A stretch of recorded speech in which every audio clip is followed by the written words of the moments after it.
Hello friends, ஜெயகாந்தனின் Kannamma என் காதலி. குரல் அனிதா காளிராஜ். உணவு உண்ணக்கூட மறுத்துவிட்டவள் மறுநாளே பயங்கர காய்ச்சலில் படுத்துவிட்டாள்.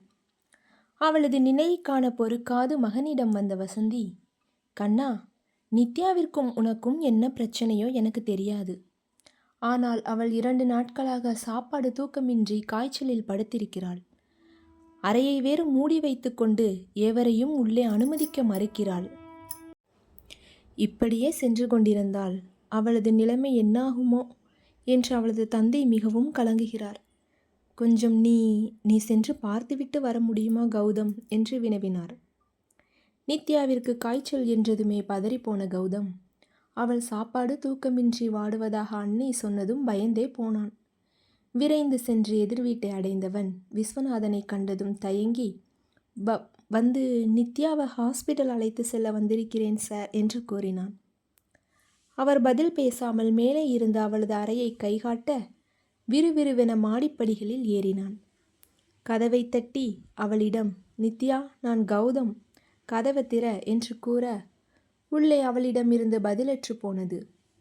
நித்யா, இப்போது திறக்கப் போகிறாயா, இல்லை நான் கதவை உடைக்கட்டுமா என்று கோபமாக கூற அடுத்த நிமிடமே கதவு திறந்தது. 2 நாள் காய்ச்சலோடு சாப்பாடு தூக்கமின்றி சோர்ந்து போனவள் கதவை திறந்து விட்டதும் விழப்பார்க்க நித்தி என்று ஓடி வந்து அவளை பற்றி கொண்டான் கௌதம். அவன் தன்னை தொட்டதும் அவன் கையை தட்டிவிட்டு விலகியவள், எதற்காக இப்போது என்னை தேடி வந்திருக்கிறாய்? இருக்கும் ஜீவனையும் எடுத்துக்கொண்டு செல்வதற்கா? இனி உன் பேச்சை கேட்க என் மனதிலும் உடலிலும் தெம்பில்லை. தயவு செய்து வெளியே சென்றுவிடு என்றவளை பொருட்படுத்தாது அருகே இருந்த குளுக்கோஸை கலக்கி அவளை அமர வைத்து புகட்டியவன் அவளை தூக்கி கொண்டு மருத்துவமனைக்கு புறப்பட்டு விட்டான். என்ன விடு, உனக்கு என்ன உரிமை இருக்கிறது என்னை தொட என்று புலம்பியவளை கண்டுகொள்ளாமல் விறுவிறுவென படிகளில் இறங்கி காரில் அமர வைத்து மருத்துவமனைக்கு அழைத்து சென்றான். ட்ரிப்ஸ் ஏற்றப்பட்டு கட்டிலில் கிடப்பவளை 2 நொடி இமைக்காமல் பார்த்தவன் பின் அவள் புறம் குனிந்து, முட்டாள் முட்டாள், அழுது கரைந்தால், சாப்பிடாமல் இருந்தால் வாழ்வில் அனைத்தும் சரியாகி விடுமா? பட்டினி கிடப்பதால் யாருக்கும் என்ன லாபம்? அல்லது நீ போய் சேர்ந்து விட்டால்தான் யாருக்கு என்ன நஷ்டம்?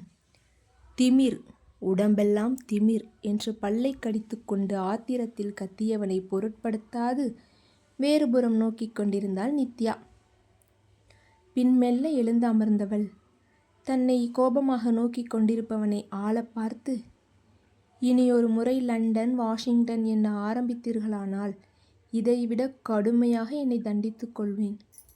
கத்தியை வைத்து கையில் கீச்சிக் கொள்வது, 20-25 தூக்க மாத்திரைகளை விழுங்கிக் கொள்வது, தூக்குமாட்டி மூச்சுக்கு ஏங்கி என்று கூறிக்கொண்டே சென்றவளை வாயை மூடு முட்டாள் என்று உச்சஸ்தாதியில் சத்தமிட்டவன் பாய்ந்து வந்து அவளை அணைத்து கொண்டு, முட்டாள்தனமாக பேசி என்னை சாகடிக்காதே நிதி, ப்ளீஸ் என்றவனிடம், வலிக்கிறதல்லவா? இப்படிதான் இருந்தது எனக்கும் நீங்கள் லண்டன் செல்வதாக கூறிய போது என்றாள். அவளை தன்னிடமிருந்து பிரித்து அவள் முகம் நோக்கியவன் அவளது அழுத்தமான பார்வையைக் கண்டு மிரண்டு எழுந்து நின்றான். அதன் பின் அவளை வீட்டிற்கு அழைத்து சென்று சாப்பிட வைத்து மாத்திரை அளித்து தூங்க வைத்தான். எதுவுமே பேசாமல் இருவரும் தங்களது பணியை செய்து கொண்டிருந்ததைக் கண்டு வசந்தியும் விஸ்வநாதனும் அமைதியாக விலகி சென்றனர். கௌதம் சென்றதும் நித்யாவை காண வந்த அழகர்சாமி, என்னம்மா இது, இப்படி செய்து விட்டாயே என்று கடிந்து கொள்ள அவரிடம் கௌதமின் லண்டன் பயணத்தை பற்றி கூறினாள். அவன் நீண்ட நாட்களாக ஆசைப்பட்டது தானம்மா. ஆனால் இப்போது நீ இப்படி செய்து கொண்ட பின்பு அவன் செல்வான் என்கிற நம்பிக்கை இல்லை என்றார் அவர். யோசனையுடன் அவரை நோக்கியவர், அங்கிள், திருவேங்கடம் சாருக்கு 2 வாரம் விடுப்பு அளிக்க முடியுமா? முன்னை போல் கௌதமுடன் பழக எனக்கு வாய்ப்பில்லாமல் போனது என்று கூற கலகலவென நகைத்தார் அழகர்சாமி. சிரிக்காதீங்க அங்கிள், அவரது சம்பளத்தை கூட நானே கொடுத்து விடுகிறேன் ப்ளீஸ் என்று கூற, கொஞ்சம் ரிஸ்க்கு தானம்மா, கண்டிப்பாக முயற்சிக்கிறேன் என கூறி சென்றார் அவர்.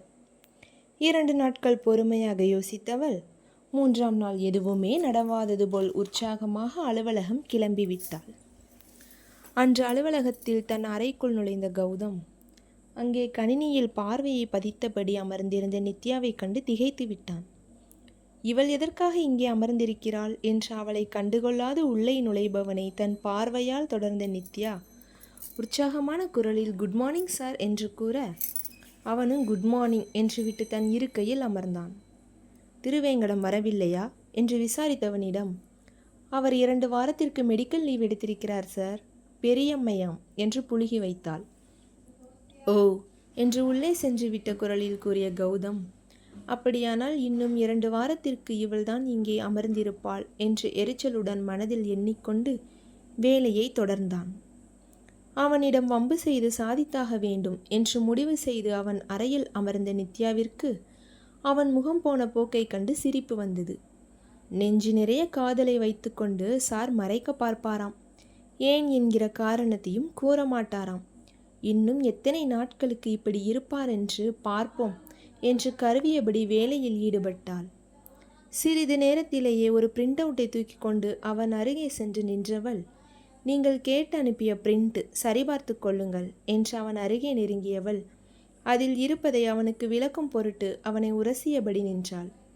சிறிது நேரம் பொறுத்து பார்த்தவன் பின் இறுகிய முகத்துடன் நான் பார்த்து கொள்கிறேன் என்று கூற, என்ன சார், விளக்கம் கேட்டு நீங்கள் தானே மெயில் அனுப்பியிருந்தீர்கள், இப்போது வேண்டாம் என்கிறீர்கள் என்று சினுங்கியபடியே தன் பணியை தொடர்ந்தாள். ஒரு வழியாக அவள் முடித்துவிட்டு நகர்ந்ததும் நிம்மதி பெருமூச்சை வெளியிட்டவன் அவளை முறைத்தான். ஏன் இப்படி பார்க்கிறீர்கள், நான் அழகாக இருக்கிறேனா என்று கண்களை சிமிட்டி வினவ, வேகமாக பார்வையை திருப்பிக் கொண்டவன் சட்டென அறையை விட்டு வெளியேறினான். மதிய இடைவேளையில் வசந்தி அளித்த உணவை அவனுக்கு பரிமாறியவள் அவனை இடித்தபடி அமர்ந்து, இங்கேதான் ஏசி காற்று நன்றாக வருகிறது என்று கூறிவிட்டு உண்ண ஆரம்பித்தாள். கொஞ்சம் பீட்ரூட் வேண்டும், கொஞ்சம் வடகரி என அவனை நன்றாகவே உரசி சென்று எடுத்துக்கொண்டவளை கண்டு பல்லை கடித்தான் கௌதம். என்னை சாப்பிட விட போகிறாயா இல்லையா என்றவனிடம் இமைகளை படபடவென கொட்டி, நான் என்ன செய்தேன் சார் என்று வினவினாள். ஒன்றுமே தெரியாததைப் போல் நடிக்காதே ராட்சசி என்று கடித்த பற்களுக்கிடையில் வார்த்தைகளை துப்பியவனிடம், நீங்கள் என்ன சொல்கிறீர்கள் என்றே எனக்கு புரியவில்லை என்று உண்ணத் துவங்கினாள். அன்று மாலை தனது ஸ்கூட்டியை பஞ்சர் செய்து அவனுடனே காரிலும் ஏறிக்கொண்டாள். காரில் ஏறியதும் தூக்கம் வருவது போல் பாசாங்கு செய்தவள் அவன் தோளில் சாய்ந்து கண்மூடி கொள்ள அவள் செய்யும் சேட்டைகளை எண்ணி சிரிப்பு வந்தது அவனுக்கு. மறுநாள் விடிந்ததும் வசந்தியின் வீட்டிற்கு ஓடி சென்றாள். தோட்டத்தில் உடற்பயிற்சி செய்து கொண்டிருந்தவிடம் சென்று குட் மார்னிங் கௌதம் என்று கூற, அவனோ எதுவும் கூறாமல் தன் வேலையை செய்து கொண்டிருந்தான்.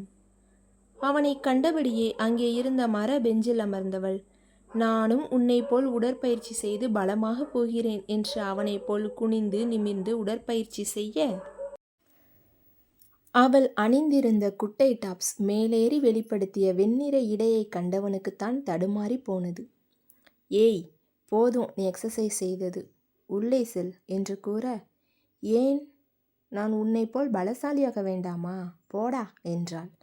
இப்போது உள்ளே செல்லப் போகிறாயா இல்லையா என்று அதட்டியவன் அவள் எப்படியும் சொல் பேச்சு கேட்கப் போவதில்லை என்பதை அறிந்து ஒரு கையால் அவள் இடையை பற்றி லேசாக தூக்கி இழுத்துச் சென்றான்.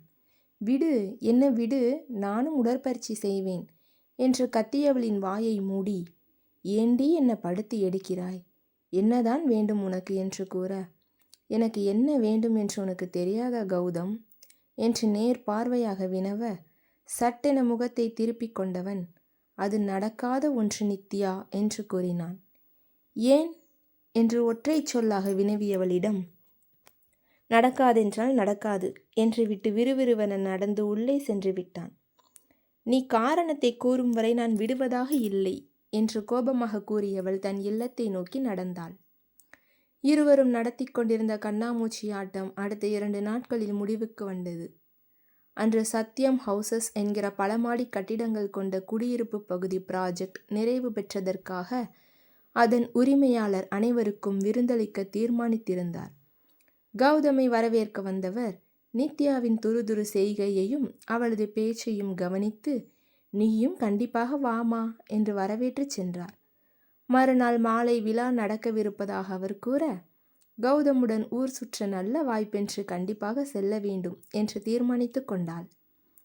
மறுநாள் வசந்தியிடம் ஆலோசித்து சேலை உடுத்துவதாக தீர்மானித்து கொண்டவள், மாலையானதும் வசந்தியுடன் சென்ற முறை ஷாப்பிங் சென்றபோது வாங்கிய பிங்க் நிற டிசைனர் சாரியை உடுத்திக்கொண்டு, தோளில் விரிந்து படர்ந்த கூந்தலுடன் லேசான ஒப்பனையுடனும் அழகு மயிலாக கௌதமின் வீட்டிற்குள் நுழைந்தாள். மிக அழகாயிருக்கிறாய் கண்ணே என்று வசந்தி அவள் கன்னத்தில் முத்தமிட, விஸ்வநாதன் மகள் சேலையில் அழகாக ஜொலிப்பதைக் கண்டு பூரித்து போனார்.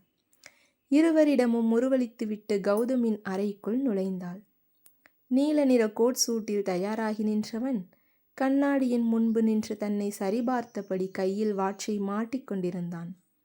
நான் தயார், செல்லலாமா என்றபடி அவன் அருகே வந்தவளை நிமிர்ந்து கண்ணாடியில் நோக்கியவன் திகைத்து போனான். பிங்க் நிற புடவையில் பிங்க் நிற ரோஜாவை கண்முன்னே நின்றவளை இமைக்க மறந்து நோக்கியவனை, இன்னும் டை கட்டவில்லையா என்றவள் அவனை தன் புறம் திருப்பி அருகே இருந்த டையை எடுத்து அணிவிக்கத் தொடங்கினாள். தன் மார்பளவு உயரத்தில் தன்னருகே நின்று கருமமே கண்ணாக டை அணிவித்து கொண்டிருந்தவளை கண்ட கௌதமிற்கு இதயம் எம்பி குதித்தது. மையிட்டிருந்த அவளது கருவிழிகள் போதை கொள்ள வைக்க, இயல்பாக சிவந்திருந்த கன்னங்கள் அவனை முத்தமிட அழைத்தது. லேசாக சாயம் பூசப்பட்டிருந்த அவளது இதழ்கள் செர்ரி பழங்களாய் தோன்ற, உடனடியாக அதை சுவைக்க வேண்டும் என்று வெறி எழுந்தது அவனுக்குள். நேர்த்தியாக அவள் கட்டியிருந்த புடவை வெளிப்படுத்திய அங்கங்களையும் மென் இடையையும் கண்டவனுக்கு அவளை அள்ளி அணைத்து கொள்ள வேண்டும் போல் மோகம் எழுந்தது. டையை அணிவித்து முடித்தவள் நிமிர்ந்து அவன் முகம் பார்க்க, அவன் தன்னையே நோக்குவதைக் கண்டு, என்ன அப்படி பார்க்கிறீர்கள் என்று வினவியபடி அவன் தலைமுடியை கலைத்து, you are looking very smart today என கூறி அவன் நெற்றியில் முத்தமிட்டாள். அவன் தோளை பற்றி நெருங்கி எம்பி அவள் முத்தமிட்டதில் அவளிடத்திலிருந்து புறப்பட்ட வாசம் அவனுக்கு வெறியேற்ற, கண்மூடி அவளது அண்மையை ரசித்தான்.